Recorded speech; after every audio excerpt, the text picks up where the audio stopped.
So something a bit different today. We're going to be doing the exhaust on the Corsa. So on startup we can hear that it's blowing. Obviously it doesn't sound right at all.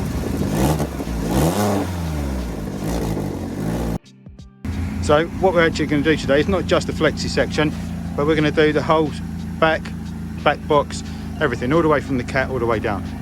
So let's get the car up in the air on some axle stands so we can have a look and see exactly what we're looking at. Okay, brilliant. There we go. So with the car up in the air, we've got the axle stands nice and safely under there. We've got the trolley jack still supporting on the other side as well. So we're not going to put anything else under there. We're nice and safe. So let's have a look under the front and see what we're looking at. So at the back, we've just got the rubber hangers. So no issues there. We can just pull them off and that'll come all the way forward where we've got the midsection now. We've got another couple of hangers. There's one on the left, one on the right. And then as it comes along up here, we should have our Lambda sensor. There we go. So we should have a little plug in there that we need to disconnect, and then we can drop that and take that down, take it off once it's out. This is our flexi section, and you can see, obviously here, you can see where it's blowing. You can see the dirty see the exhaust fumes that have come out and tainted this. And just as it comes around, we can see our cat, and then just as it comes down, this is our fixings. So right on this point, what we've got is 1, 2, and there is a third fixing just around the back here somewhere. There we go, we can see it there. So we've got those 3 fixings. So you can see, obviously they're very corroded. So that's going to be the tough bit. Realistically, hopefully, he says, famous last words, working on cars at home, everything else should be easy. This is going to be the tough bit, getting these off. So I did have a go with these the other day. I think you just about see that one now. This kind of, the corrosion bit's broken slightly. So I know what size fixing we need for these. But this one, it's so corroded that it doesn't look like I'm going to get a socket on there anyway. So we'll have to see exactly what we can do. But let's get some tools out and get going. Okay, so these are the tools that I'm going to be using. We've got a 13mm socket just in there. We've got safety glasses, which I'm going to be putting on. White brush, just for taking off some of that corrosion, and a bit of WD-40 or double T for Tony.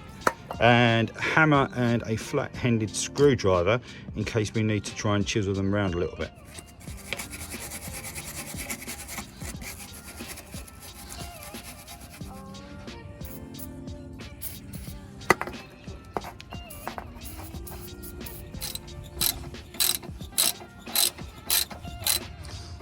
Okay, so we can see obviously this one, which is the most accessible for me from the angle that I'm at anyway, is the one that I tried the other day, and it's coming off quite nicely. What I did do is just actually get another nut and just thread it on to the thread before I kind of started removing it. So all of this corrosion, hopefully most of it's been removed. So what I'm going to do is just get one of the new nuts, just stick it on there and actually just run it up both of these other ones, because this one looks to be a success. Okay, so there we go. I've got this one just on there. What you might be asking as well is why don't I just cut them off? Well, the studs that come out of these are actually part of the cat. So if you cut them off, yeah, you might be able to nut and bolt through replacement ones. But ideally what I want to do is just obviously not impact the cat at all, because as we know, they're quite expensive to replace. So I'm going to do as much as I can to make these ones come off nicely. So you can see I've got that new stud on there, a new bolt on there rather. I'm just going to wind it up and feel there's a bit of resistance, but with the wire brush, what we did with that and the WD, it seems to be going on pretty firmly, pretty well. I'm just going to run that all the way up, and I'll do the other one just at the top here as well. Okay, so for this one round this side, this top one here, that wasn't going to move. Actually, when I got the socket on there, what happened was, because of the corrosion where it eaten away in it, it just slipped round, so it just rounded the nut off, as ever, as we always expect these to on these sorts of jobs. So what I did was actually broke out the swan necks, got them on there, got it right kind of in the right point of it, obviously using them the right way. There is a right way and a wrong way. Obviously make sure that you're using it kind of so it goes that way. If you go that way, it will just fall out of the vise.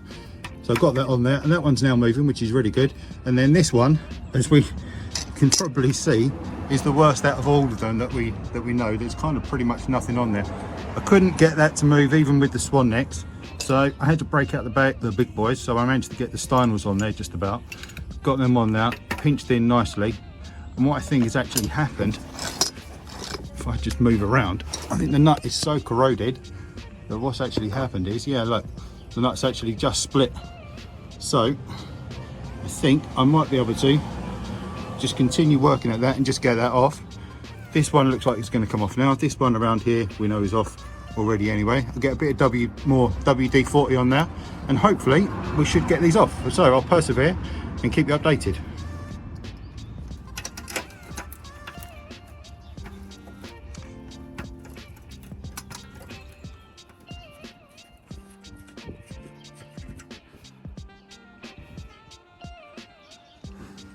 Okay, so brief update.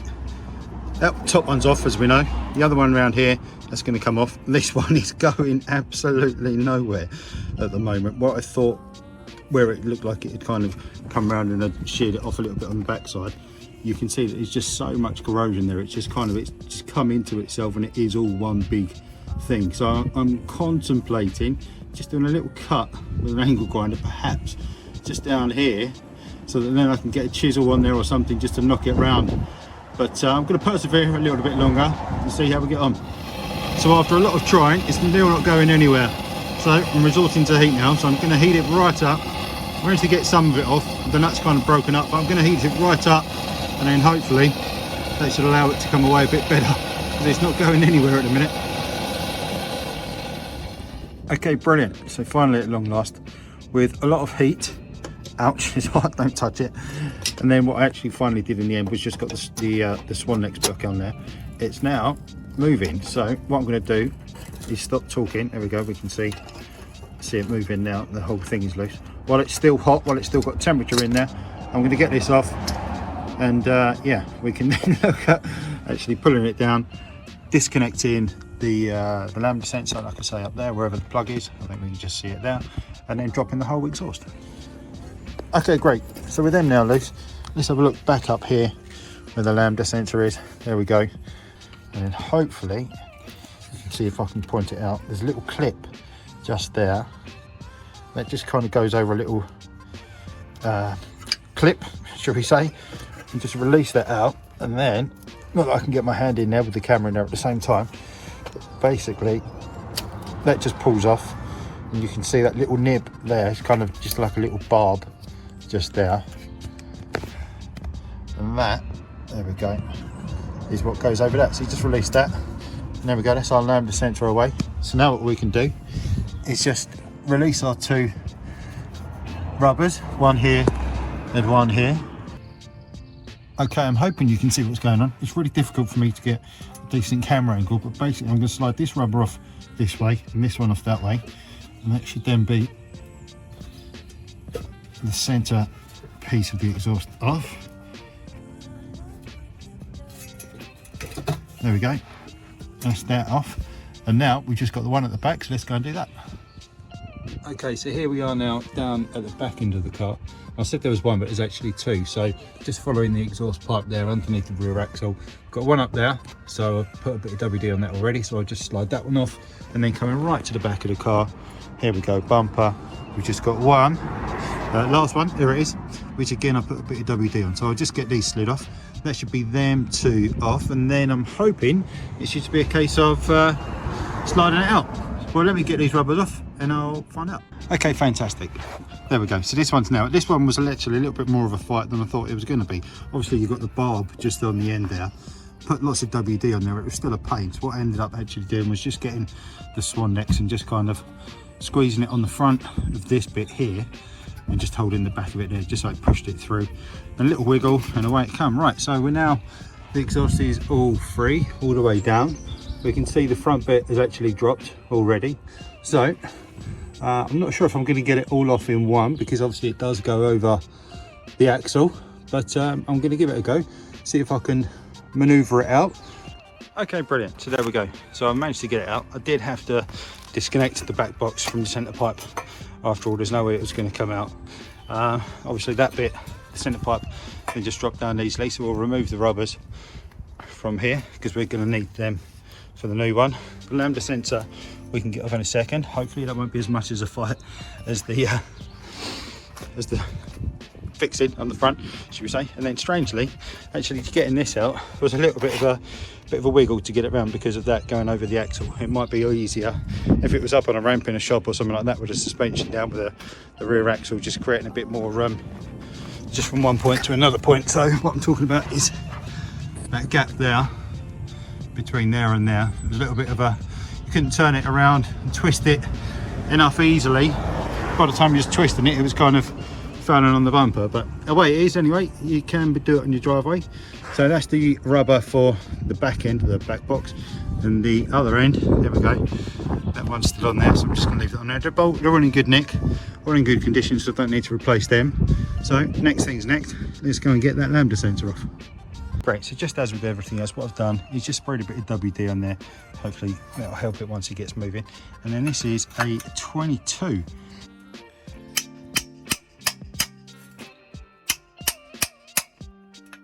Okay, brilliant. So I've managed to get the lambda sensor out. It was a bit tough, obviously. It was quite corroded in there. What I ended up doing very, very quickly, I just shot down the shop and bought a new one. 50 quid for one of them, believe it or not. So now I've managed to actually come back. I had to go down their shop because it shuts, well, it's shut now already, so if I didn't get it, it was now or never. So what I would do is take that one back, and hopefully I'm going to put this one back into the new pipe. If we look over here, we can see, there we go, got it all laid out, ready to go.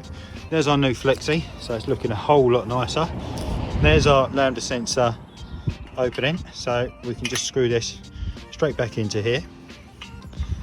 I think the torque setting for this is pretty low, actually. Not as low as, believe it or not, these ones on here, given the fight that we've just had to get them out. I think this one is something low, like 35. My torque wrench isn't going to go around that. I've not got one, so I'm just going to do it up by hand. And then the actual torque settings for these fixings are, again, only 25. My torque wrench only goes down to 30, so maybe we'll get that set up for 30 on them. But this one, I'm just going to tighten it up. It wasn't, by the time I'd kind of broken the seal on it, the rust corrosion bit, using basically a set of stynels on there, broke out the big boys again, and then it was the hammer on there just to kind of hammer it away. That broke it, and then away it'll come. So what I'm going to do is just tighten it up. 22mm socket, a 22mm spanner, as we know before. Enter the spanner, and I'm just going to do this up to what I know feels about 35, so pretty tight, but not too tight. And then just before we start assembling, what we've got is one kind of gasket that just goes here right on the cat. So we'll remove that and replace it with our new one. So we've got that comes, well, I bought that as well with the exhaust. So we'll get that set up here, shall we say. And then what we'll do, we'll get the centre pipe threaded all the way through and just get it in. And we'll get the nuts on here, just finger tight for now, while we then get the back box on, and we'll get it kind of all threaded together before we tighten it all up once it's all in place.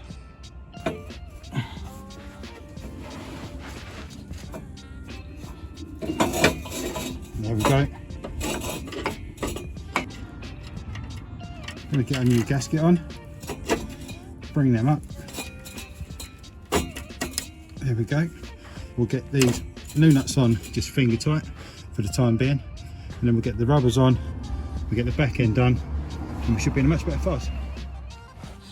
Okay, so there we go. So top tip, fit the lambda sensor after the exhaust is in position, because of, or after the centre pipe is in position, because of positioning it, getting it into position, should I say, underneath the subframe is a little bit of a challenge.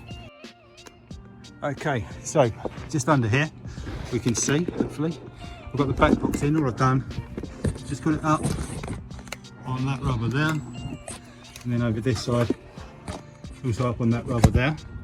So we've got the centre pipe and our back box pipe ready to go together.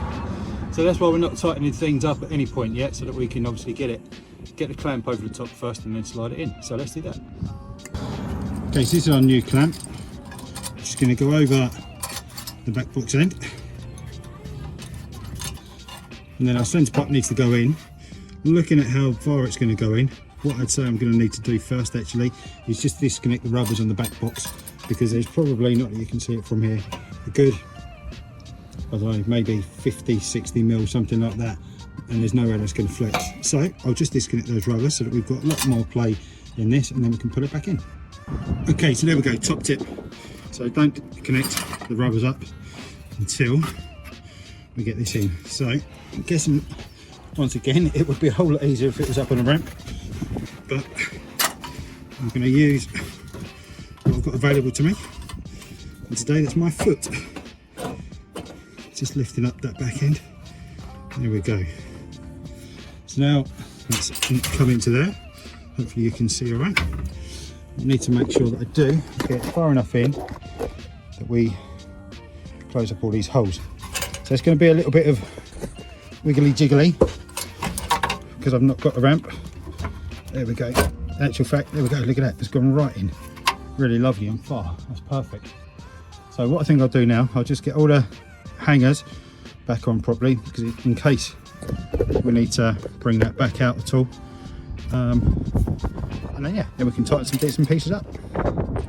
Okay, brilliant. So there we go. So we've got our rubbers on there and now. So that's all good. We've got our rubbers on at the back. We'll just about see that one through there. So now what we can do is tighten up this clamp.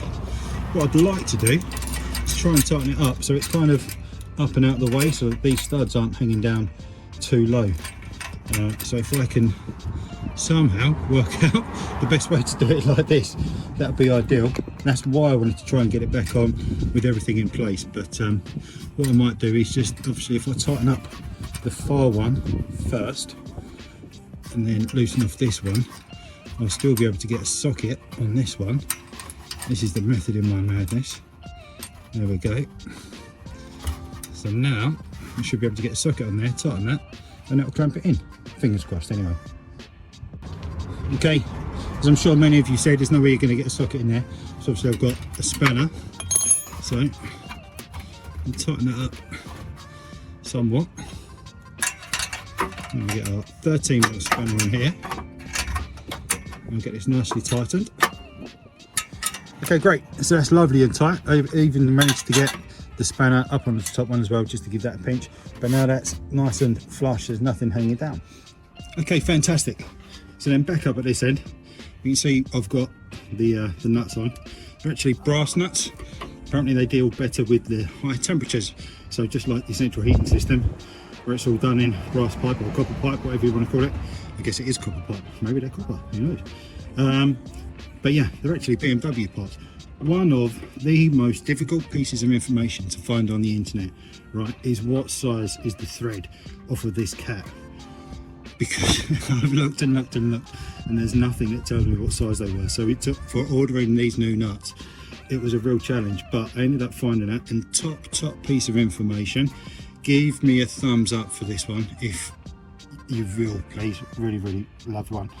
M8 by 1.25. I'll say it again, M8 by 1.25. I'll even put it up on screen. That's the size of these threads. So that's the size of these nuts that I've ordered, and they fit on there perfect. So I'm now going to get these tightened up. Okay, and just as I was saying, these ones are the ones, I think they're 25 Newton meters, but like I say, my torque wrench only goes down to 30. So 30 is what they'll get. It's really not. Okay, great. Then one last thing to do, obviously our lambda sensor. Just got a plug. Here we go. So now we can stick that back on. Only goes on one way. There we go. Nice little subtle click as it goes in. Right, we're ready to start it up.